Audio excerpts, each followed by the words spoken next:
sendiri. Kaum muslimin, hamba-hamba Allah yang kami muliakan, Ustaz Zulkifli yang tampil di depan Bapak Ibu sekarang, saya rasa tidak asing lagi, tapi mungkin masih dengan image yang dulu. Ini adalah Ustaz teroris. Ustaz yang diisukan sebagai Ustaz teroris ini sekarang sudah menjadi guru tetap di Mabes TNI Jakarta. Sudah menjadi guru di beberapa Kapolda, sudah mengundang resmi dan memberikan kajian kepada jajaran kepolisian sampai ke tingkat jenderal-jenderal di pusat. Beberapanya sudah menjadi sahabat saya. Dan dari sana bocoran banyak tentang Indonesia.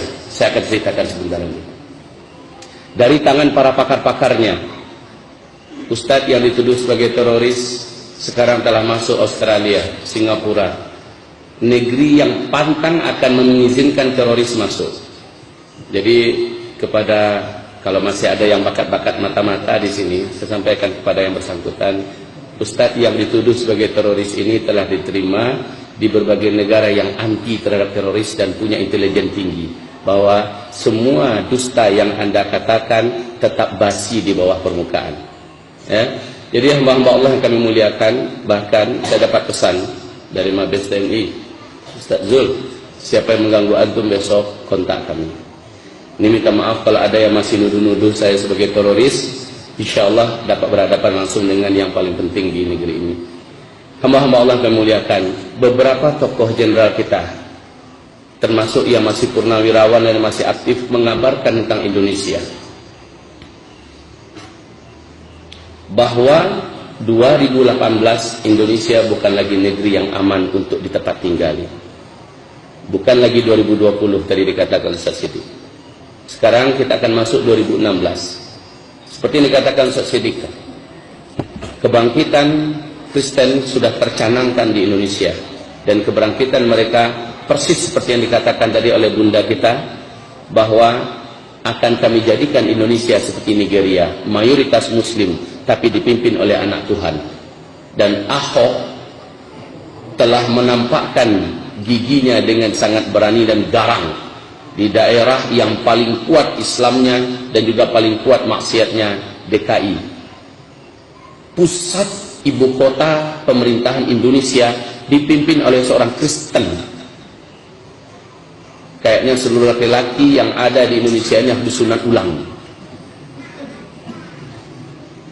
Kemudian kaum muslimin, program akan menjadikan Indonesia dipimpin oleh seorang Kristen ini benar-benar akan menjadi sebuah kenyataan, karena mereka terorganisir dalam skala dunia.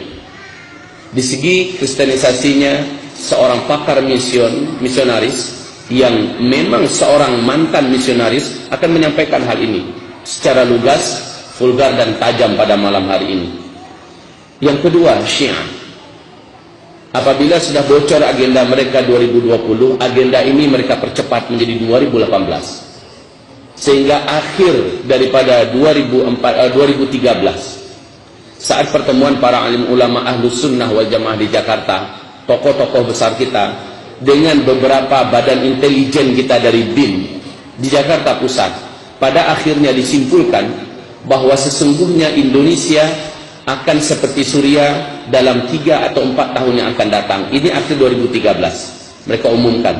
Sekarang sudah berlalu 2014, 2015, 2016, maka start 2017 atau 2018 Indonesia akan seperti Suriah atau setidak-tidaknya seperti Yaman. Wal'iyadu billah. Kemudian yang ketiga, komunis. Inilah gerakan-gerakan internasional yang sudah terasah dalam revolusi, yang sudah terlatih dalam menumpahkan darah umat Islam di muka bumi. Komunis, kebangkitan mereka di Indonesia sangat masif. Hampir-hampir saja Jokowi, kalau tidak dengan tekanan yang sangat dahsyat dari para tokoh-tokoh kita, daripada umat, Jokowi hampir-hampir saja minta maaf secara resmi kepada komunis di Indonesia. Hampir-hampir saja sejarah komunis yang pernah dihidupkan dalam kurun waktu puluhan tahun di Indonesia dikubur hidup-hidup oleh Jokowi. Karena memang kaum muslimin yang kami muliakan, tidak ada yang dapat menyangkal siapa yang ada di belakang daripada Jokowi. Ini tentang komunis. baik kristenisasi, baik Syiah, baik komunis, tambah kaum liberalis dan pakar-pakar liberal, apalagi baru-barusan ini Siti Musdah Mulia begitu lantang dan lancang berbicara bahwa pendidik pondok-pondok pesantren di Indonesia tidak boleh lagi ada, baik yang dimiliki oleh Muhammadiyah atau yang dimiliki oleh NU atau yang dimiliki oleh pesantren yang lain, karena pondok-pondok pesantren keberadaannya itulah bibit dan biang daripada terorisme di Indonesia. Kemudian dia juga berkata, bahkan harus sekolah-sekolah yang ada di Indonesia pendidikan agamanya ditiadakan. Ini menjadikan seluruh ulama-ulama, pakar-pakar pendidikan Islam di Indonesia kebakaran jenggot dan mengatakan wanita sinting. Tapi kenapa mereka bisa bicara? Ditambah nanti Said Akhil Siraj semakin gila, makin hari makin gila. Hamba-hamba Allah yang kami muliakan, kenapa mereka begitu berani berbicara? Kenapa orang-orang sinting pada berbicara di televisi pada hari ini? Jamaah, oh jamaah. Ini pun dapat teguran keras oleh Majelis Ulama Indonesia, dan seluruh Ahlus Sunnah wal Jamaah minta agar beliau minta maaf secara vulgar secara terbuka di depan media, termasuk di tempat televisi. Saya dengar kabar dalam waktu terdekat jamaah jamaah ini akan minta maaf yang mengatakan bahwa urusan kepemimpinan tidak ada dalam urusan agama. Sudah ya? Masya Allah. Kaum muslimin, ini menandakan apa? Orang-orang sakit jiwa sedang memimpin Indonesia pada hari ini. Oleh karena itu, tim penyelamat Indonesia dari kalangan orang yang masih cinta dengan Indonesia, baik dari kalangan TNI, dari kalangan Polri, tidak sedikit yang sekarang ini mulai bersatu, Ustaz. Jadi kabar gembira untuk kita. Jangan pikir pucuk-pucuk pimpinan itu tidak berpikir tentang keselamatan Indonesia. Mereka berpikir keras bagaimana akan menyelamatkan Indonesia ini. Bukan hanya para alim ulama yang bergerak bersatu sekarang, tetapi juga dari kalangan TNI dan Polri sudah mulai merapatkan barisan antara satu dengan yang lain. Maka rasanya Payakumbuh dan Sumatera Barat jangan ketinggalan kereta lah. Jangan hanya gara-gara satu PKS, satu Ikhwanul Muslimin, satu Persis, satu Muhammadiyah, satu Hanif, lalu tidak mau merapat saf antara satu dengan lain. Itu sudah tidak laku lagi. Saya di Australia, Pak. Masya Allah. Masya Allah, kaum muslimin. Saya lihat saudara kaum muslimin kita pedulinya luar biasa dengan Indonesia ini. Saat kedatangan kita ini, baik yang HTI-nya, baik yang PKS-nya, baik yang lain-lainnya, pada mendengarkan bagaimana perkembangan dan nasib Indonesia kita akan datang, mereka serius memikirkan Indonesia.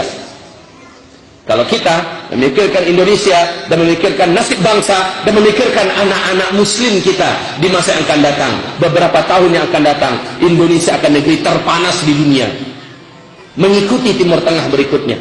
Kita tidak menginginkan, tapi mereka menginginkan. Kita tidak suka keributan, tapi mereka menyalakan keributan.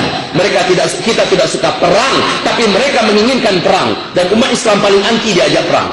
Tapi kalau sudah diajak perang, pantang untuk mundur. Mereka akan